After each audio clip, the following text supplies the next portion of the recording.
O programa Segurança em Foco é um oferecimento de Ceficondo, a sua portaria remota. Olá, está começando o Segurança em Foco, o programa da TV Mar, canal 525 da NET Claro, que analisa a segurança pública e privada de Alagoas, do Brasil e do mundo.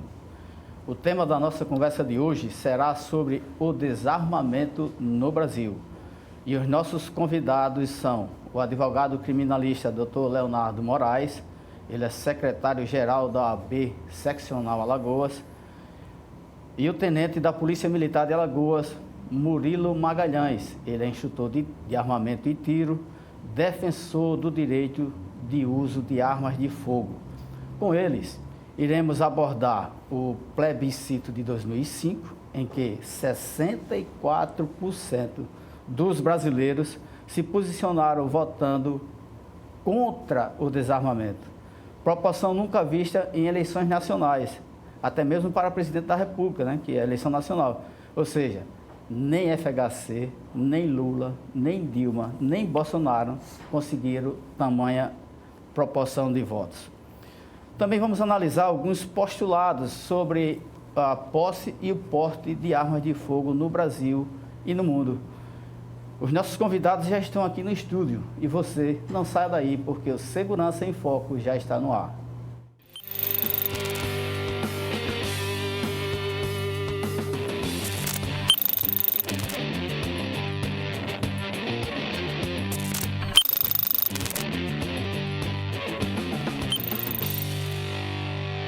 O programa Segurança em Foco é um oferecimento de Ceficondo, a sua portaria remota. O Segurança em Foco está começando, o programa que é transmitido ao vivo pelo canal 525 da NET Claro, pelo portal Gazeta Web e aplicativo TV Mar.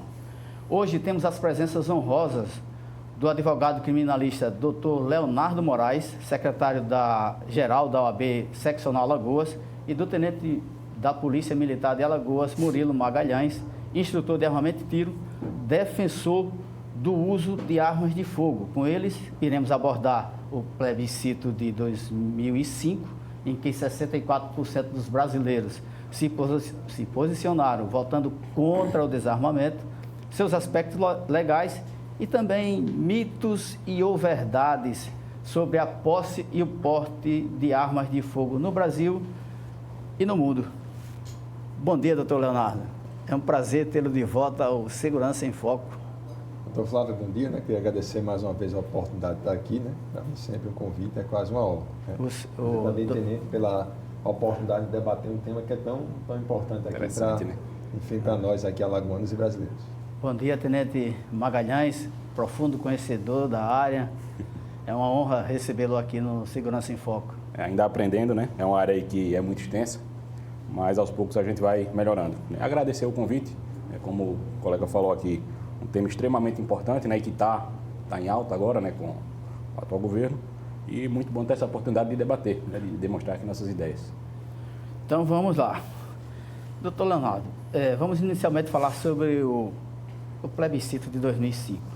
De que forma o povo brasileiro se posicionou? Que há quem diga que esse plebiscito tem interpretações diversas. E o senhor, advogado, especialista, por favor, o que foi que o plebiscito concluiu? Qual foi o resultado desse plebiscito? Então, inicialmente, só acho que uma digressão histórica importante, né, sobre isso.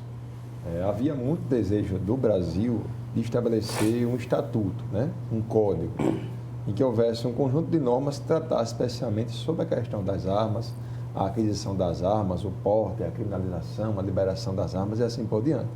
Então, após debates que demoraram quase 12 anos, foi aprovado em 2003, o Estatuto do Desarmamento, que é a Lei 10.826 de 2003. Né? Essa lei, ela trouxe, então, uma efetiva regulamentação, um regramento muito mais minucioso acerca do armamento e também das munições. E, dentre as suas regras, havia o artigo 35, que diz respeito à liberação ou não das armas para um uso mais flexível pelas pessoas, do modo geral. E esse regulamento ele vinha no artigo 35 do próprio Estatuto, que trazia, então, a normatização de que é proibida a comercialização de arma de fogo e munição em todo o território nacional, salvo para as entidades previstas no artigo 6º desta mesma lei. E este dispositivo foi submetido depois a uma pergunta para saber se os brasileiros de volta ou não aceitariam, então, a maior flexibilização de arma de fogo para que houvesse o uso, como acontece, por exemplo, nos Estados Unidos e outros países democráticos. E a pergunta foi feita, doutor Flávio, o seguinte: o comércio de armas e munição deve ser proibido no Brasil? E aí, diante dessa indagação feita já 2 anos depois, que foi feita em 2005, 63,94% dos brasileiros responderam que não. Ou seja, o Brasil ele é contra o comércio de armas e munição de modo geral, em âmbito nacional. Então, isso foi submetido a toda a população brasileira, após uma atividade muito forte de estabelecer quais são as premissas e quais são os efeitos práticos de uma maior comercialização. E o Brasil, em 2005, escolheu que seria proibido o comércio de armas com a maior flexibilização. O plebiscito disse isso? Disse. Foi o plebiscito, ele trouxe então a resposta de que o Brasil seria contra esse comércio de armas. Isso aqui, no ano de 2005, né? Claro, estamos hoje em outro momento, a discussão é outra. Antigamente não havia, né, Tenente Magalhães, redes sociais, né? Não havia WhatsApp, não havia fake news, enfim, a quantidade de informações que circulava em âmbito das pessoas era muito menor. Hoje é uma outra realidade, né? Então, se fala muito da submissão dessa proposta para o novo, enfim, uma nova consulta popular, e aí acho que seria tema para uma nova pergunta. Há quem analise de forma diferente. Por favor, doutor Tenente Murilo. Bom, em relação ao referendo, né, que foi aí um marco aqui no Brasil em relação à parte do armamento, na verdade, o referendo era para proibir, né, de toda forma de comércio de arma de fogo e munição em território nacional. Ou seja, não existiria mais a possibilidade, né, de você comprar uma arma, de você possuir uma arma mesmo que em casa, né? E a população votou que não, né, que não queria essa proibição.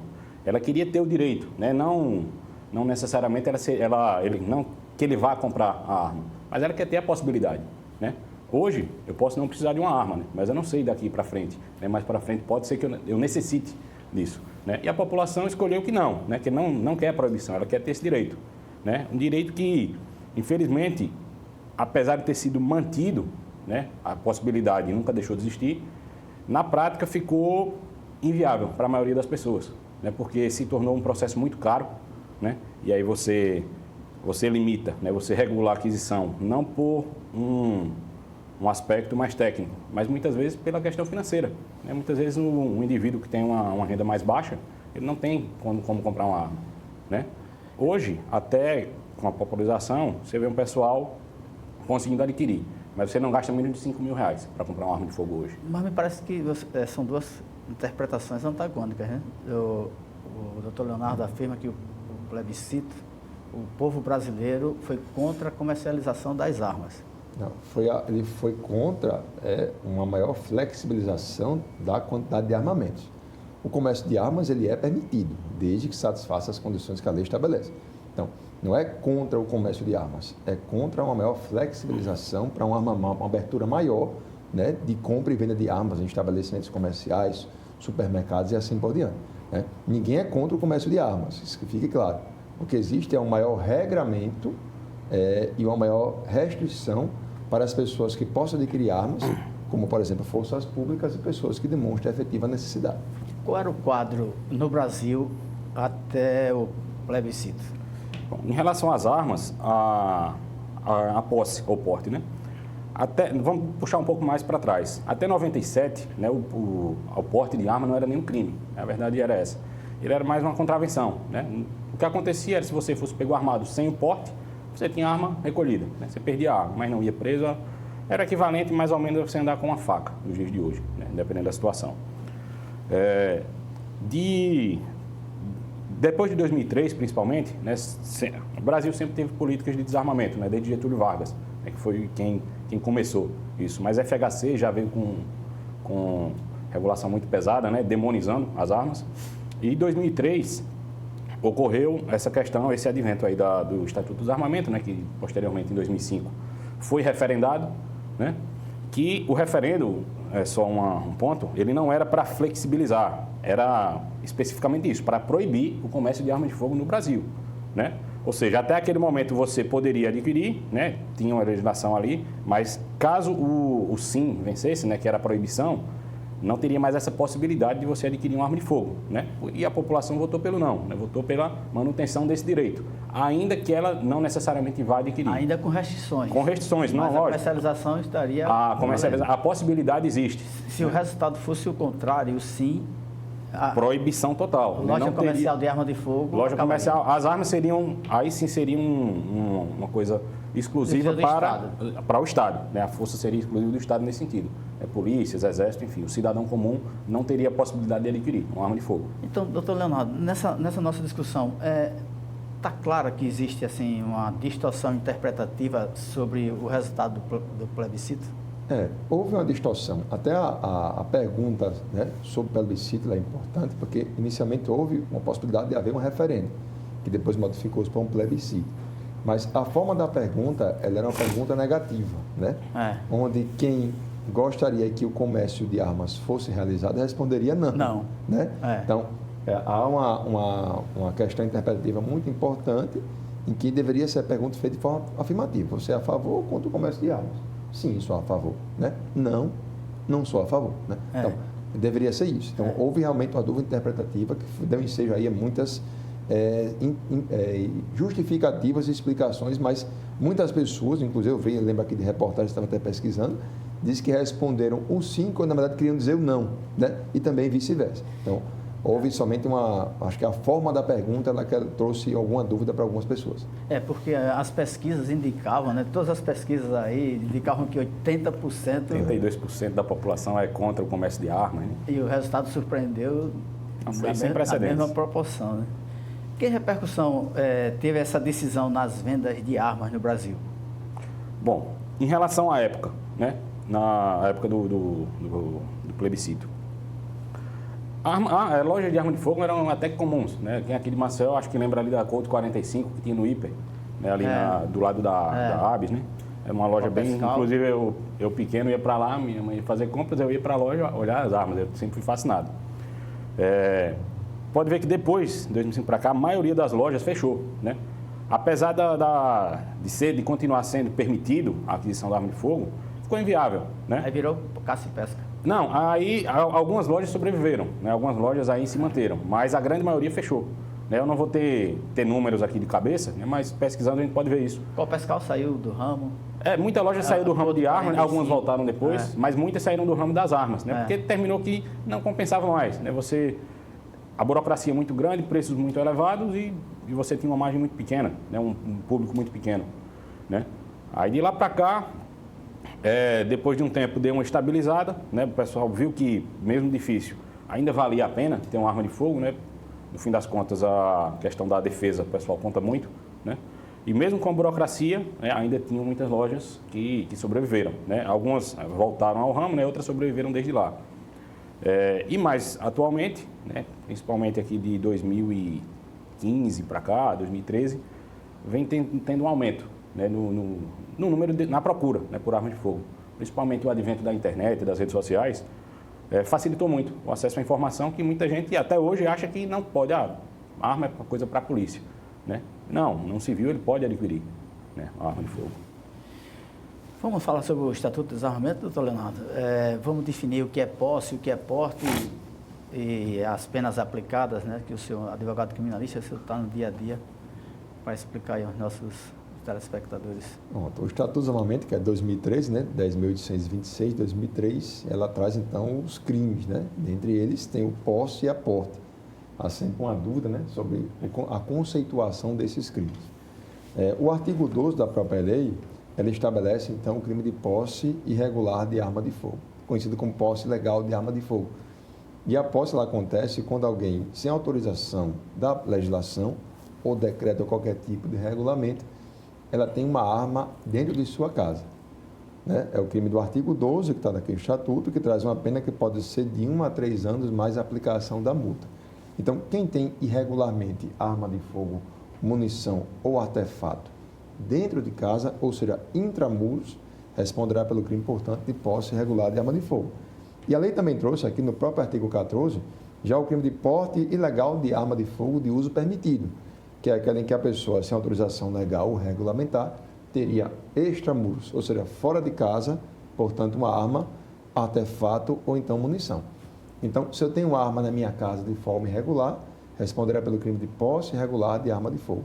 Se eu tenho uma arma fora da minha casa, no carro, no ônibus, na calçada, no barzinho, no shopping, o crime que eu responderei seria o crime de porte irregular de arma de fogo, que tem uma pena aqui um pouco maior, vai de 2 a 4 anos mais a aplicação da multa. Então, intramuros, posse; extramuros, o porte ilegal de arma de fogo. Quais são os requisitos hoje para a posse e o porte de arma? Bom, como o colega definiu, né, a diferença de posse e porte, né? Posse dentro da sua propriedade, né, no muro. Isso, vai salientar, pode ser dentro da sua casa ou, por exemplo, se você tem uma fazenda, né, dentro da sua propriedade, você pode portar aquela sua arma, né? Lógico, você não pode ir para a rua com ela. E o porte, ele como o colega falou, você vai para a rua, você pode ir para extramuros, né? Você pode ir para o seu trabalho, enfim. Tem restrições, né? O porte não é geral, por exemplo, você não pode beber, né? Você pode ingerir bebida alcoólica portando sua arma de fogo. Mas já é a conduta da pessoa... Tipo, você não pode ir para um local com aglomeração. Mas eu quero andar armado. Primeiro eu tenho que comprar a minha arma, né? Uhum. E para eu comprar a arma, registrar essa arma e ter direito à posse dessa arma, qual é a documentação exigida e o que é que eu devo fazer para isso? Pronto, vamos lá. Essa parte é a atribuição da Polícia Federal, né? É o SINARME. Como é que funciona? Você tem que ter pelo menos 25 anos de idade, bons antecedentes, comprovar uma renda lícita, né? Ou seja, se você estiver desempregado, você já está podado, né? Que para mim é um absurdo, mas enfim. Autônomo que não tiver nenhuma comprovação de O autônomo ele vai renda... ter que arrumar um comprovante de um contador, alguma coisa nesse sentido. Né? Porque a lei, ela pede isso, ou seja, se você é desempregado, ela já desconfia de você. E você tem que passar pelos testes, que são o teste psicológico, né, e o teste de capacidade técnica de tiro, né, ambos que são realizados por tanto psicólogo quanto instrutor de tiro credenciado pela Polícia Federal. A diferença para você conseguir a posse ou porte. A posse, hoje, principalmente depois do governo atual, do governo Bolsonaro, ela ficou mais facilitada no sentido do quê? Você precisa declarar, né, efetiva necessidade. O que é que acontecia até antes dessa mudança? Você preenchia os requisitos, né? Aí quando chegava na parte da efetiva necessidade, você tinha que comprovar. E como é que você comprova?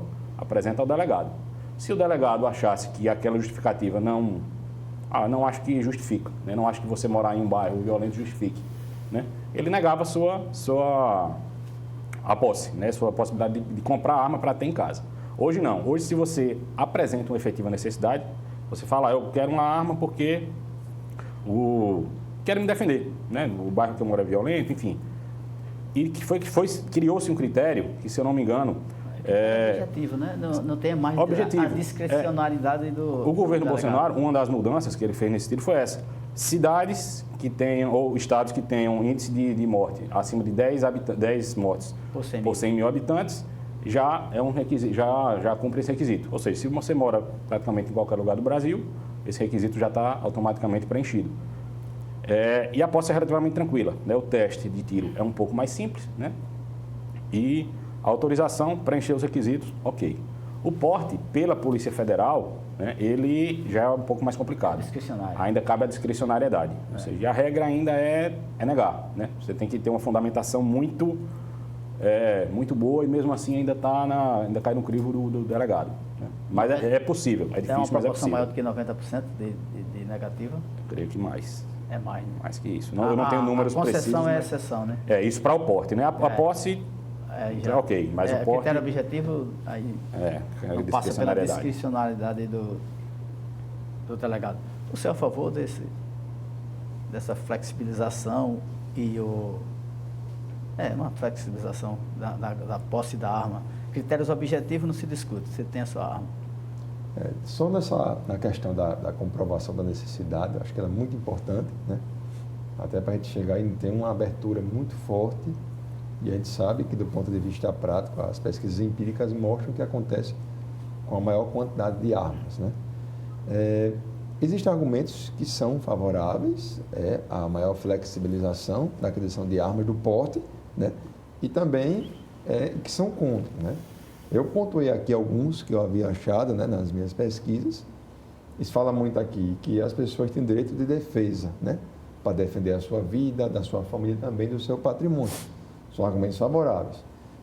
Um outro, com um simples treinamento, se evitaria acidentes que aconteçam dentro de casa. Um terceiro argumento é que a criminalidade ela vai aumentar, ou aumentou muito, uma vez que na percepção do criminoso, como as pessoas estão desarmadas, elas seriam alvos mais fáceis, né? E existe um outro interessante que fala sobre o cidadão de bem, né? Eu, observando os argumentos que foram apresentados e observando alguns estudos, eu estou aqui com os estudos feitos pela Universidade Federal de Santa Catarina e também pela própria USP, e pesquisas empíricas mostram que nenhum desses dados corresponde a uma efetiva diminuição da criminalidade. Então, por exemplo, né, a Universidade Federal de Santa Catarina e a USP fizeram aqui um estudo e disseram que nas situações do ponto de vista prático em que alguém é efetivamente vítima de um assalto que está acontecendo, a reação de alguém que está armado, ela eleva em mais de 60% a possibilidade da pessoa que é vítima passar a ser vítima de um roubo para, infelizmente, a vítima de um homicídio, né? Então, a reação, ela traria aí consequências muito ruins.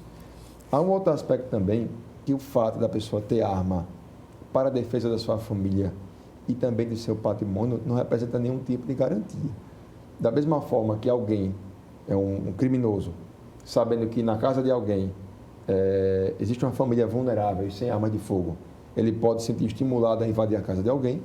O fato também de alguém ter uma arma de fogo em casa, pode o criminoso sentir estimulado a, inclusive, invadir a casa para conseguir subtrair as armas de fogo. Vamos analisar ponto a ponto cada afirmativa, cada conclusão do estudo. Primeiro, o senhor falou que...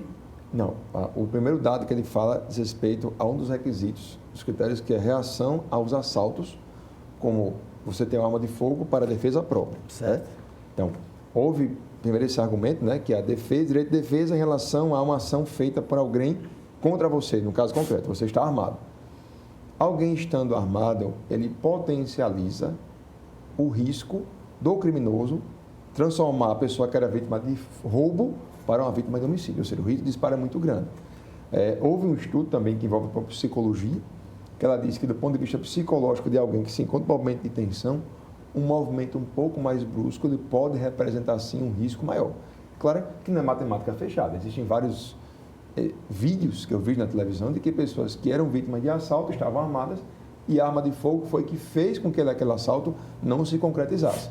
Isso é fato. Só que, potencialmente, empiricamente, os estudos mostram que a possibilidade de alguém estar com arma de fogo quando é assaltado eleva o risco daquela pessoa que era vítima de roubo ser vítima, então, de um crime de homicídio, né?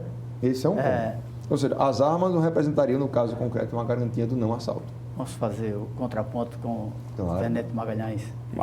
Garantias nunca existem, né? Nada é garantido. E quando a gente trata de defesa de arma de fogo, o número de variáveis é gigantesco. A garantia que existe é, se você estiver desarmado, você não vai ter possibilidade.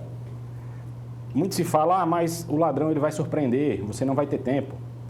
Pode acontecer, você ser surpreendido, mas muitas vezes o que acontece, você vê o marginal se aproximando, né, o suspeito se aproximando, você entende que ele vai agir contra você, que ele vai lhe assaltar e você não tem o que fazer. Hoje, com o advento de todo lugar tem câmera de vigilância, a gente vê muito caso disso, que é o que a gente sempre batia na tecla. A maioria das vezes que a arma de fogo é utilizada para defesa, ela não precisa nem ser disparada. O simples fato do criminoso, enfim... Perceber que está armado. Perceber que você está armado, ele já recua, né? Tem muito caso aqui de policial, enfim, de civil mesmo armado, que percebe a ação, o criminoso se aproximando, ele saca a arma, o criminoso vê, vai embora, desiste da ação. Por quê? Ele não quer enfrentamento. Essa história de que o criminoso ele é super treinado, que ele atira todo dia, isso é mentira. O criminoso, o índice de morte causado por ele é grande porque ele atira na covardia, ele atira de cima, com a arma encostada, né? Se ele vê qualquer tipo de resistência, dificilmente ele vai continuar a investida, né? Isso é um exemplo claro, invasão de residência. Normalmente um simples tiro na porta, às vezes até com espingarda 12, o barulho de você ciclar ela, a pessoa já desiste. Né? O bandido sabe interpretar esse som muito bem. E mesmo, até, só concluindo o raciocínio, até quando os bandidos estão em superioridade numérica, o que é muito comum hoje? Eles vêm 3, 4, 5 em um carro, desce, fecha o seu carro e vai lhe atacar. Tem muito vídeo disso também.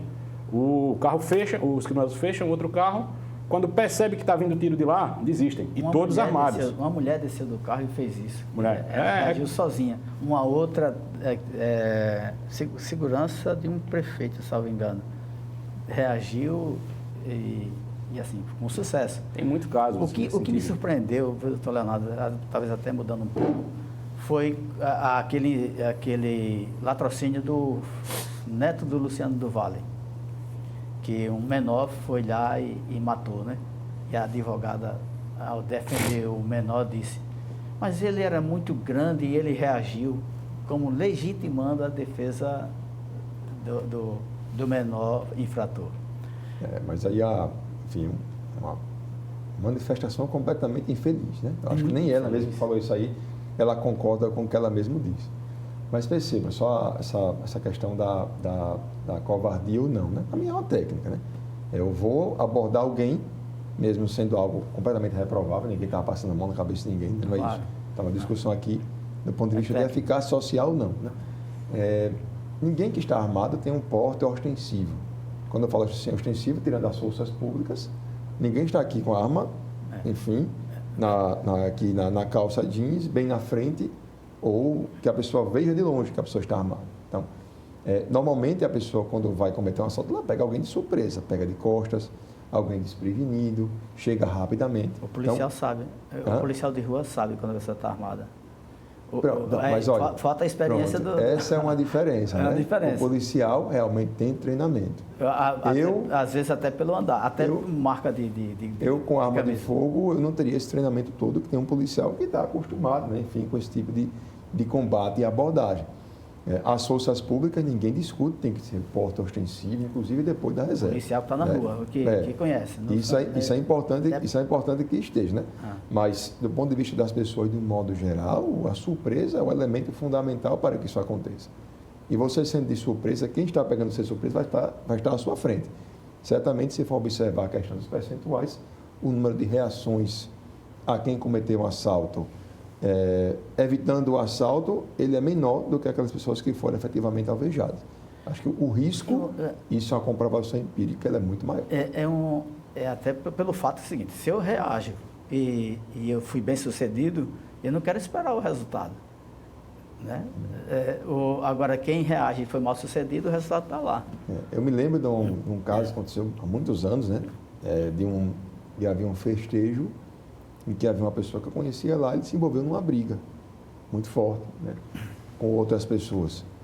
E ele ficou em desvantagem naquela briga. Né? Ele saiu da casa de festa e foi para o carro. Eu vi saindo, digo, já não tem coisa boa, ele chegou com a arma de fogo. Né? Digo porque a arma ela desperta vários instintos, até para quem está preparado. Né? Até, muitas vezes, para um policial existe um excesso a uma falsa percepção. Imagine para alguém que não possui treinamento nenhum. Isso é um outro postulado. Armas modificam pessoas? Naquela ocasião, modifica sim. Esse é um ponto que eu não tenho dúvida, né, quanto a isso. Alguém que vai em algum estabelecimento e tem a sua esposa flertada por uma outra pessoa, a reação vai passar muito pelas armas de fogo. Alguém que está com arma de fogo, ela muda a percepção. Muitas vezes até o traje que alguém usa, ele muda a percepção. Há pessoas que efetivamente se excedem pelo fato de estar armadas. Não há defesa para alguém que vai com o próprio corpo, de longe, claro, para uma pessoa que tem armada. E a pessoa que está armada sabe disso. Então, há uma percepção, um aspecto psicológico, de valentia, né? De até covardia, empoderamento, que é uma palavra da moda hoje, né? Para alguém que está armado. Isso é fato. Vamos por pontos. A questão desse não reaja, né? Esse mantra que não reaja, não reaja. O que é um ponto muito negativo disso? Não é dizendo que você vai reagir sempre, não, jamais. Né? Você tem que compreender a situação e decidir se vai agir ou não. Mas esse mantra que é entoado, não reaja nunca, o que é que acontece? Você justifica a ação do criminoso. O caso da advogada, né? Não, e teve um caso que esse foi emblemático, né? Que esse ano que eu assisti na televisão, um militar da Marinha que foi morto na Bahia, né? Aí prenderam um criminoso, a primeira coisa que ele disse, ele reagiu. Todo mundo sabe que não é para reagir, todo mundo fala que não é para reagir. Ele reagiu, matei mesmo e matava de novo. Né? O cara nada. E a reação, muitas vezes a gente, quando fala em reação, a gente pensa que ele atacou. Não. A reação é tentar correr, é tentar fugir, é proteger o seu filho pequeno que está ali. Isso, o criminoso, ele acha que isso já justifica dele atirar na pessoa. Né? Nesse caso foi com uma faca, né? Inclusive tem isso ainda. Né? A arma de fogo ela é uma mera ferramenta. Né? Lógico, ela tem uma aptidão, né? Ela equaliza as forças nesse sentido, né? Mas o principal é o pensamento da pessoa, né? A atitude da pessoa. Se ela quiser fazer o mal, ela vai fazer, independente da arma de fogo. Um segundo ponto, essa questão aí que você falou do seu colega, que foi no carro para pegar a arma. Pode acontecer? Pode, né? Eu acredito que essa arma dele não era registrada, né? Pelo menos a grande maioria dos casos, né, que ocorre uma violência nesse sentido, e já tem vários. A arma não era registrada ou ele não tinha um porte, né? E a arma estava escondida no carro. A arma no carro, né? Infelizmente a polícia não consegue se antecipar nesse sentido, né? Se a pessoa quiser andar armada ilegalmente, ela vai andar, né? Se ela quiser comprar uma arma ilegalmente, ela vai comprar, né? Não tem jeito. Quem procura comprar uma arma legal, dificilmente ele vai querer se envolver, porque é muito fácil de rastrear uma pessoa dessa, né? Que compra uma arma legalmente. Não. E lógico, só completando, tem os requisitos, como eu falei. Mesmo que ele tenha um porte federal, jamais ele pode estar numa festa ingerindo bebida alcoólica e levar essa arma, né? Pode acontecer? Pode, né? Como em qualquer área que existe. Mas as estatísticas não pontuam dessa forma. Tem armas legais, tem os portadores... Sim, é ínfimo, assim, acho que não tem e a gente vai entrar nesse ponto depois. Essa questão da estatística também, que eu já ia me esquecendo, você falou de que a maioria das reações dão errado. Simplesmente não existe, não tem como ter uma estatística disso, porque se eu percebo que eu vou ser atacado, eu saco minha arma, o criminoso ele percebe, ele desiste da ação. Isso não vira estatística. Ninguém chega lá para a polícia e diz, o cara tentou me assaltar, eu saquei minha arma aqui, ele foi embora. Isso não vira estatística. O que vira estatística é o quê? Quem morre, né, no assalto. Né? Infelizmente é isso. Lógico, depois de você ser surpreendido, pode acontecer, a pessoa mais treinada do mundo, de você ser surpreendido e você não ter o que fazer. Infelizmente acontece com policiais, acontece com civis. Eu acho até que a arma coloca o portador da arma sempre no estágio de alerta, né? Laranja.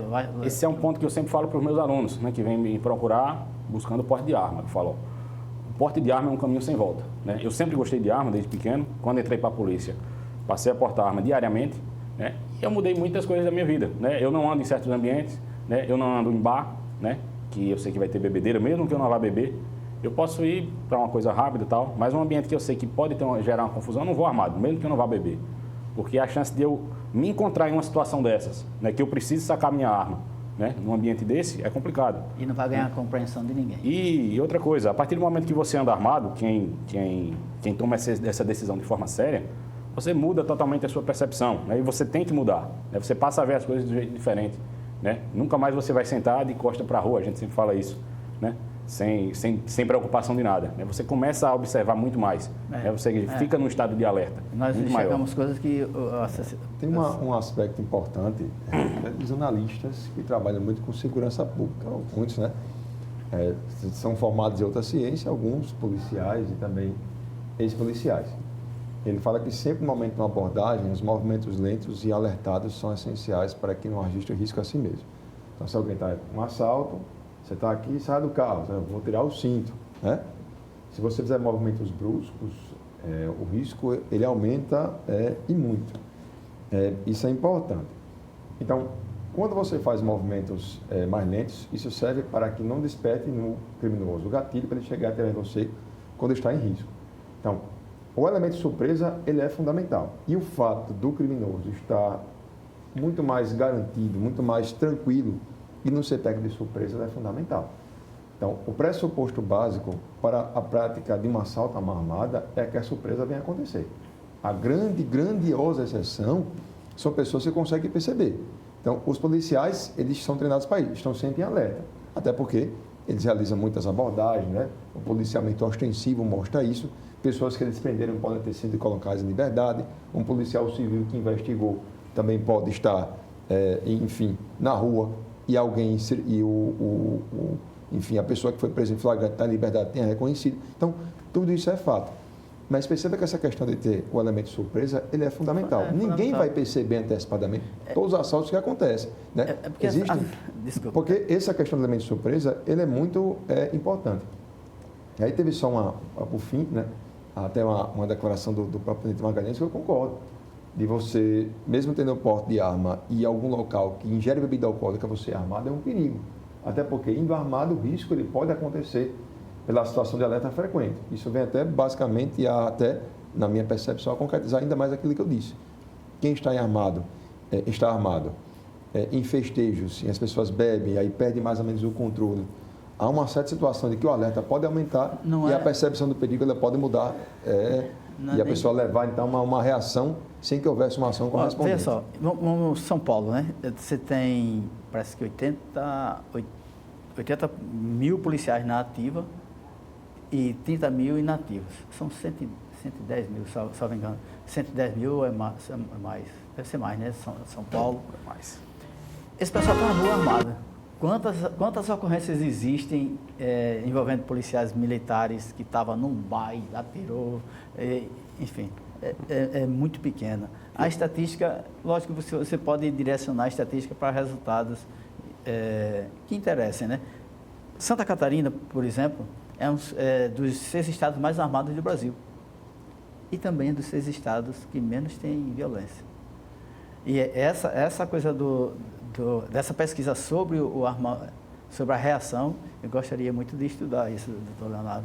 Socialize aqui com a gente depois, para a gente analisar que critérios eles utilizaram para isso. Para melhorar um pouco esse questionamento que o senhor fez, vamos sair da parte dos policiais. O policial ele tem o direito, né? Ele tem o direito ao porte, isso aí ninguém vai mexer, pelo menos eu espero que não. Claro. Mas vamos trazer para os CACs, né, que estão tão na moda. Né, São poucos, 300 mil. Um pouco mais, né? Já batemos aí cerca de 400, 500, tem um muito grande. Mas vamos ser conservador, 300 mil CACs, né? De 2018 para cá, na prática, foram concedidos 300 mil portes de arma, como eu falo. O CAC, né, para quem não conhece, é o caçador, atirador ou colecionador. Né? É uma categoria que ela se registra no Exército. Né? Diferente de quem compra arma para defesa especificamente, né, que se registra na Polícia Federal, o CAC ele tem o registro no Exército, pelo SIGMA. Um dos decretos do governo Bolsonaro, o que é que ele trouxe? O porte de trânsito, porque é o que tinha até hoje. Você é um atirador, você tem o seu acervo, você tem suas armas, enfim. Você não poderia pegar uma arma curta dessas e ir pronto para defender o restante do seu acervo. Né? Tinha muito caso, né, de assalto, de tentativa de assalto ao pessoal indo para os clubes de tiro. Né? Porque o que é que o criminoso sabia? A pessoa não está armada, né? Pelo menos não deveria. Né? Muita gente poderia até andar, mas não deveria.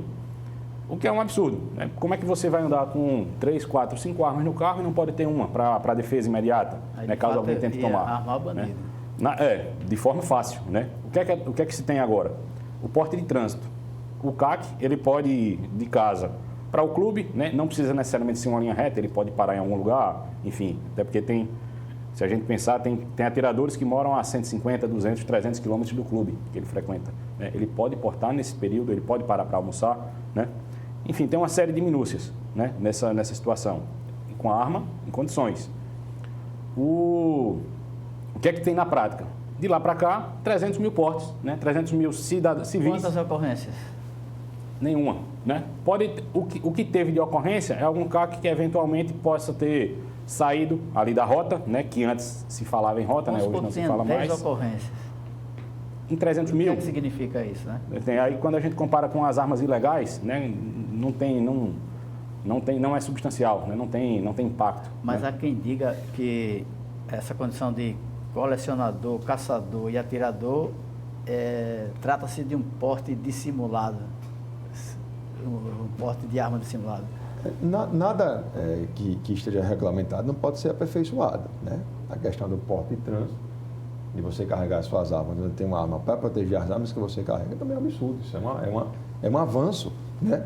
Para quem tem autorização para essa prática, enfim, para essa prática esportiva. Isso aqui não se discute. Agora, qual o dado que existe de que a pessoa queria efetivamente levar aquela arma, não levou aquela arma porque sabia que a pessoa estava armada com outra arma para defender as armas que ele carregava? Então, tudo isso muitas vezes passa por uma percepção. O que existe, como eu disse, são pesquisas. Claro, os dados são importantes para observar qual foi o dado científico que leva a essa conclusão. Tudo isso é importante. Mas a conclusão que se chegou foi que, não do ponto de vista do CAC, não do ponto de vista do policial. Isso aí não se discute. Isso não se discute. Aí o que eu falo é do cidadão comum.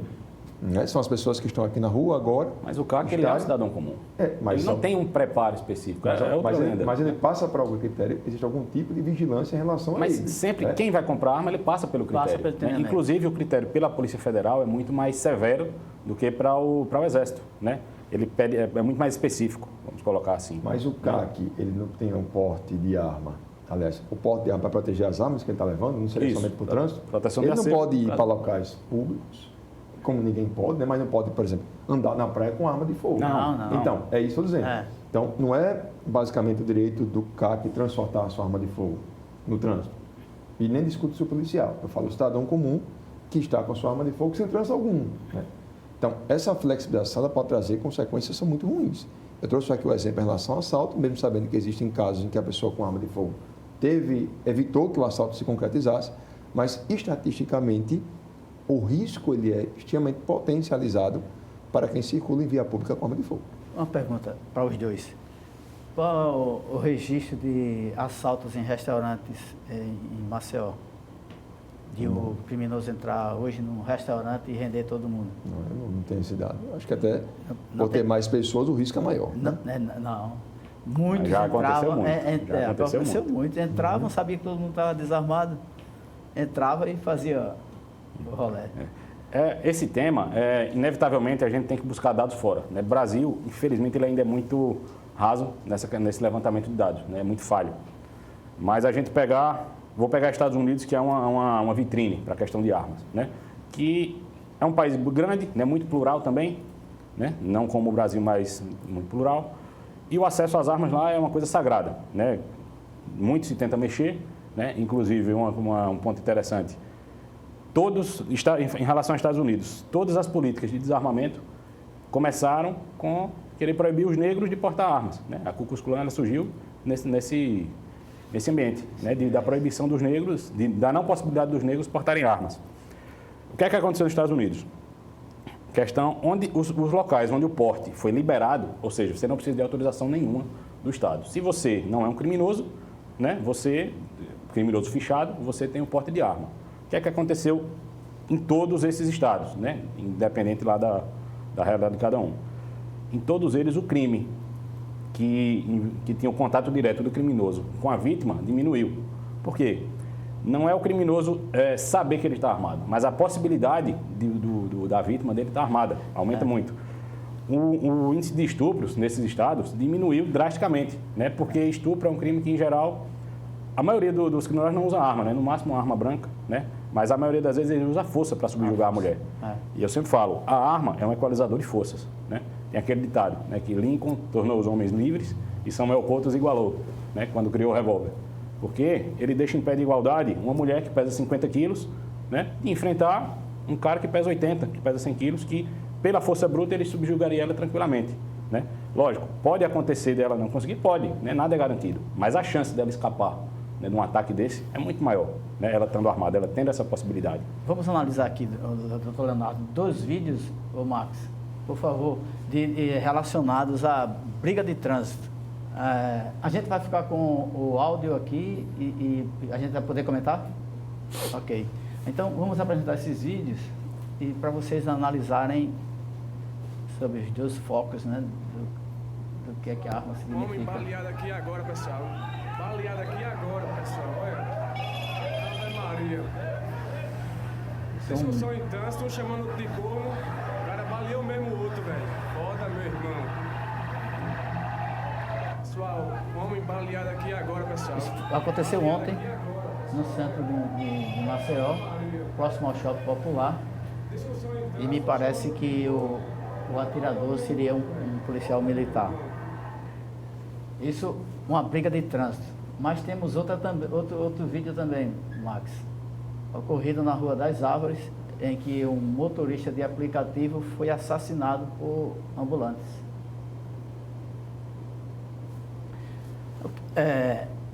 O que é que vocês acham? essa ocorrência é uma briga de trânsito e é um dos postulados. Armas em discussões de trânsito tendem a tragédias como essa. Aquele aspecto psicológico de empoderamento para quem está armado já está aí concretizado. E perceba que isso aconteceu através de alguém que estaria, em tese, mais preparado, né? Com um controle maior, portanto, que é o policial militar.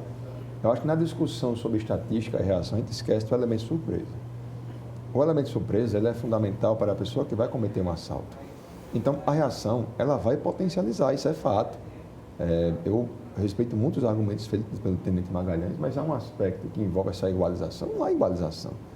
Para uma pessoa que vai cometer assalto, você pode ser um rapaz com 1,90 m, não vai interessar. O tempo de reação é completamente diferente. As armas se tornaram os homens iguais. Na verdade, isso aí, eu acho que para pessoas que estão... Vamos lá, para duas pessoas que estão em atenção, para dizer o seguinte, vamos começar aqui uma guerra. Você está armado, eu também estou armado, e quando eu disser já, um atira contra o outro. Realmente ela igualou. Mas quem está sendo pego de surpresa, a diferença é um abismo. Então, não há igualdade entre a pessoa que está cometendo um crime e a pessoa que está armada. Agora, se ela perceber antes, isso é um ponto. Mas isso é a minoria. Mas a questão é essa, né? A surpresa, ela pode acontecer? Pode. Às vezes você pode ser surpreendido dentro de casa, né? É mais raro, é. Mas o ponto é, vamos tirar a surpresa. A surpresa você já perdeu, né? E não estou dizendo que é a maioria dos casos, né? Muito pelo contrário. Mas o ponto é você perceber uma aproximação, você perceber um ataque iminente e você não ter o que fazer, né? Isso eu percebi muito quando eu entrei para a polícia, trabalho no interior, a pessoa falando. Eu estava dentro de casa, forçaram minha porta e eu não tinha o que fazer, né? Nem o telefone pegava para a gente ligar para a polícia. O que eu tinha que fazer foi esperar e torcer para o criminoso não me matar, né? Acontece às vezes do criminoso entrar na casa ou render você e simplesmente roubar e ir embora. Mas recentemente, virou até manchete lá no interior de São Paulo, os criminosos eles entraram numa casa, tinham lá cerca de 6, 7 pessoas da mesma família, 4 criminosos, só um armado. Renderam todo mundo, roubaram o que quiseram roubar, fizeram pix pelos celulares e no final o cara saiu e matou 2 ou 3 pessoas, né? Atirou de graça, né? Ninguém reagiu. O Lázaro, em Goiás? Um caso clássico, aí essa questão do direito da posse de armas, né? Os que escaparam do Lázaro, né, foram os que estavam armados, né? Aquele caseiro que não era uma pessoa super treinada, não tinha uma arma de última geração, era uma cartucheira de um tiro só, né? E isso aí bastou para um criminoso que ninguém tem dúvida aqui que ele era motivado, né? Até porque quem fez o que ele fez naquela primeira casa, ele entrou, matou o marido, matou os filhos, estuprou, levou a mulher, estuprou ela, né? Torturou, estuprou, né? Ou seja, estavam desarmados, né? Tem um relato do cunhado do rapaz que morreu na primeira casa, que ligou para o irmão, ligou para o cunhado, disse, estão tentando entrar aqui na minha casa, né? E ele não tinha nada para se defender, não tinha arma. Ele terminou pagando toda a família morrendo, né? Mais uma vez, pode existir acidente? Pode, né? O nome já diz acidente. Pode existir uma situação dessa, que a gente não sabe se era um policial, se era um CAC, enfim, pode, né? Isso vai acontecer. Mas a gente não pode legislar sobre isso, né? Você não pode olhar, como tem gente que bebe e dirige, eu vou proibir todo mundo de dirigir, né? Para evitar que se morra no trânsito. Mata mais, isso, né? Não dá para você... eu escutei uma frase uma vez, que não dá para legislar sobre a loucura, né? Que era tratando dos tiroteios massivos, de escola, enfim. Você não tem como criar uma legislação com base em um louco que agiu, né? Você não pode tolher o direito de defesa das pessoas com base em uma pessoa que agiu errado. Ponto fora né? da curva. Só um ponto, Flávio, nessa questão quando eu trouxe os exemplos aqui, são todos de porte, extramuros, né? Tá, o perigo existe. Da posse, né? Em casa, né?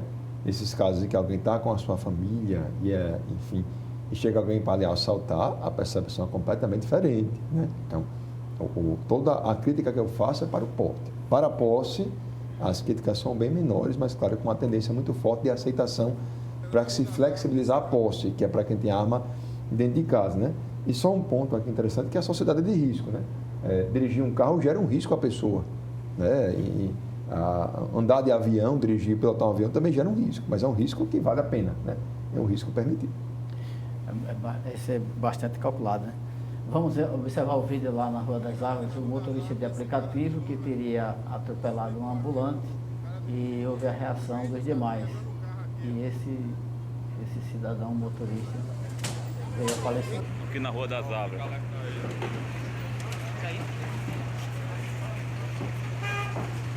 Tô com o cara feio aqui, deu uma de doido, passou por cima dos carrinhos tudinho aqui, dos carrinhos de lanche. Um caso também Os carrinhos de fruta aqui de... linchamento, né? Foi linchamento. De uma justiça com as próprias mãos ali, né? Gente, Eu vi o claro cara que do nada- aplicativo houve uma meteu o carro em cima aqui dos ambulantes aqui na Rua do você colocar Comércio. o carro para cima das confusão, pessoas. viu?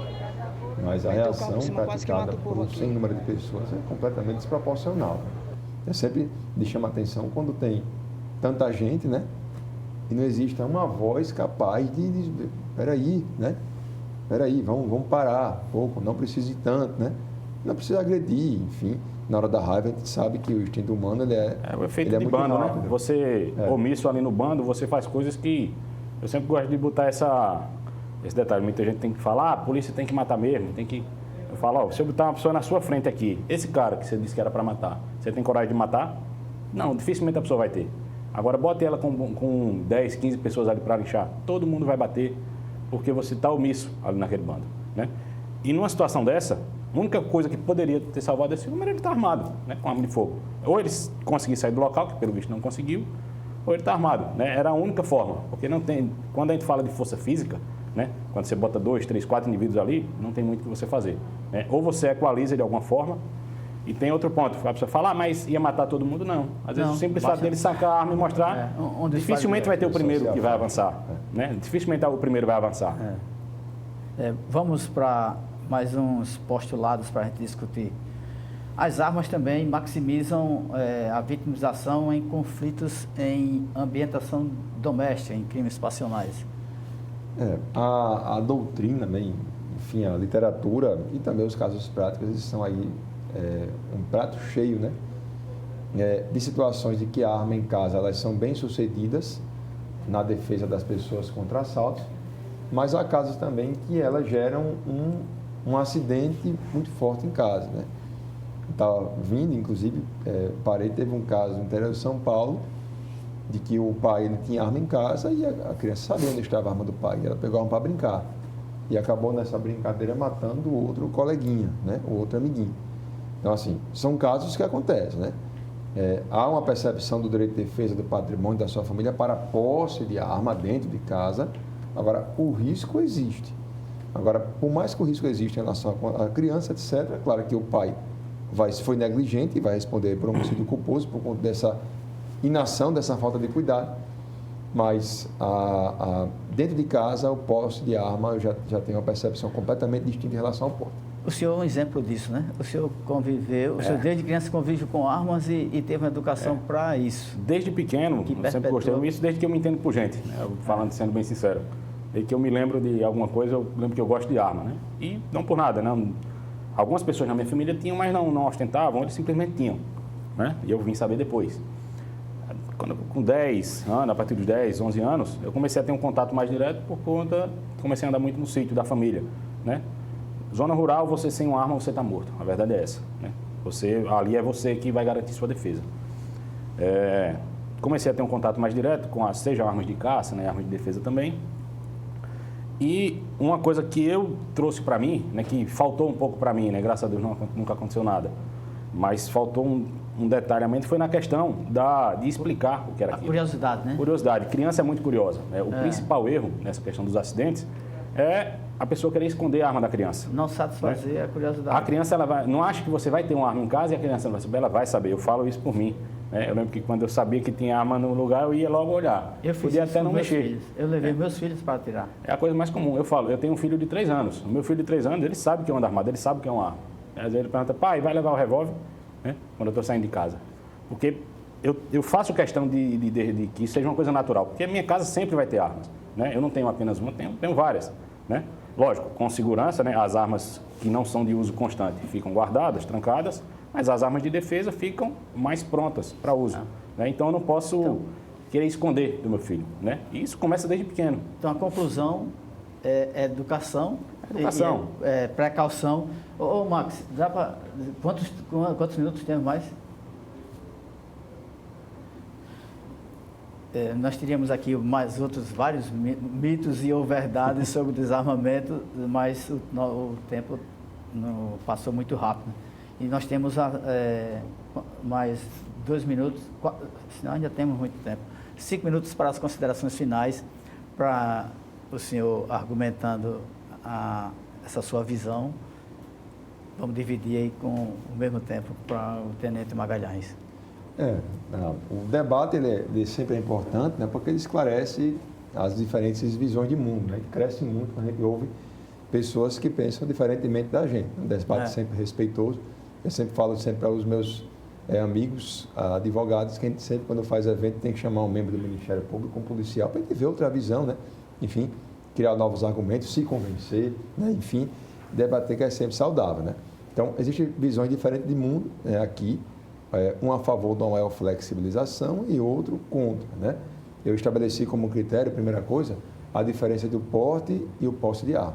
A posse intramuros. Aí eu sou favorável a uma maior flexibilização com as recomendações que comentamos aqui. Agora, em relação ao porte, em relação a ter uma arma fora de casa, é aí que o perigo acontece. Não vou colocar os policiais, porque os policiais devem sim andar armados, porque trabalham com a segurança pública. Nem tampouco os CACs que transportam a arma de fogo. Não é isso. Eu falo do cidadão comum. O elemento surpresa, ele é fundamental para que alguém que é um criminoso procure sua própria vítima. E havendo qualquer movimento mais brusco, qualquer movimento que não seja lento, não seja avisado, há uma potencialização absurda do risco para que a pessoa seja vítima, não do roubo, mas sim de um homicídio, que a pessoa faleça, deixando, portanto, a sua família. Não está aqui passando a mão na cabeça de ninguém que pratica crimes. Punir é civilizatório e as pessoas que fazem isso devem sim ser punidas. Não há como você perdoar alguém que pratica um erro desse tamanho. Mas há um aspecto que é importante, que é a preservação da sua própria vida e da sua família. Então, no momento em que alguém for vítima de assalto, sabendo que há um elemento de surpresa, há, em regra, uma posição de vantagem para a pessoa que está praticando assalto, que vem então com arma de fogo. Então é interessante que a reação ela não aconteça. De outro lado, há pessoas que mesmo diante da proibição, diante dessa maior flexibilização, vão para locais públicos com arma de fogo. Flexibilizar poderia aumentar isso. Então, o risco poderia então ser muito maior, não só da sua própria exposição, como exposição a inocentes, a um disparo mal sucedido, ou então uma reação sem uma ação correspondente. E, para encerrar, claro que a arma tem uma relação muito forte com o direito de defesa, defender nossa família e nosso patrimônio. Não diga isso, né? Isso é inegável. Só que se os instrumentos para a defesa podem ser uma arma de fogo, pode ser um pedaço de pau, pode ser uma pedra, e alguém com uma arma de fogo como reação, ela gera um poder desproporcional. E a psicologia explica que alguém com arma de fogo se sente superior a outras pessoas. Não vou colocar as pessoas com treinamento nem os policiais, longe disso. Mas do ponto de vista da pessoa comum, como eu, o direito de defesa, que é um direito de defesa, ele seria potencializado em relação ao acesso para as pessoas que andem em via públicas com arma de fogo. Então, são argumentos empíricos baseados em estudos científicos que levam então à conclusão de que maior flexibilização para o porte poderia levar a um maior risco às pessoas. Então, é basicamente a minha posição e queria agradecer a oportunidade. Nós que agradecemos, mas voltaremos a debater sobre isso, doutor Leonardo. Tenente Magalhães. Bom, o assunto é extremamente extenso, né? A gente mal aqui arranhou a superfície, mas só deixar um ponto claro, né?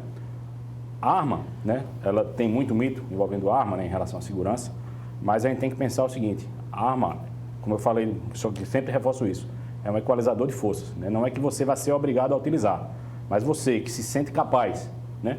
Você tem que ter esse direito, né, de tomar a decisão, se vai ou não possuir aquela arma ou mesmo querer portar, né? Se submetendo aos trâmites legais, naturalmente, né? O problema é quando a gente tolhe esse direito de quem se sente capacitado, né, quem treina para isso. A gente tem esse pensamento de que todo policial é altamente treinado ou o CAC é altamente treinado. Não, né? Muitas vezes é um treinamento mais superficial. Tem muitos civis que treinam muito mais, que treinam muito mais, né? Muito mais. Não só o tiro esportivo, mas para o tiro de defesa. O vigilante treina mais do que o policial, porque o vigilante é obrigado a cada 2 anos reciclar. O policial não é obrigado a fazer isso. Hoje a gente vive uma situação bem melhor, né? Mas assim, ainda é muito aquém do que a gente precisa, né? O treinamento para a polícia. É lógico, portar arma não é simplesmente botar arma na cintura. A mentalidade tem que estar, você tem que estar pronto para isso. Não é todo mundo que está preparado para atirar em alguém, né? Já vi acontecer a pessoa sacar e não ter coragem de atirar e terminar baleado. Que é uma decisão difícil. Mas é justamente onde entra, né? Você tem que ter essa possibilidade de escolher, né? Não, eu escolhi andar armado, né? Eu escolhi andar armado, então eu vou abrir mão de muitos pontos, né? Vou ter que me adaptar, né? Mas a escolha tem que existir. né? A possibilidade ali do civil, que ele comprova que tem a capacidade técnica, né, e psicológica, enfim, para portar uma arma, não só possuir em casa, mas portar na rua, eu acho que esse direito deve ser respeitado. Nós agradecemos as presenças honrosas do Dr. Leonardo, Tenente Magalhães. Voltaremos a discutir sobre esse importante tema. Na próxima, a gente traz estatísticas para discutir, estatísticas para serem discutidas. O Segurança em Foco está terminando, o programa que será reapresentado aqui mesmo no canal 525 da NET Claro e também pelas nossas redes sociais e aplicativo TV Mar. Até a próxima.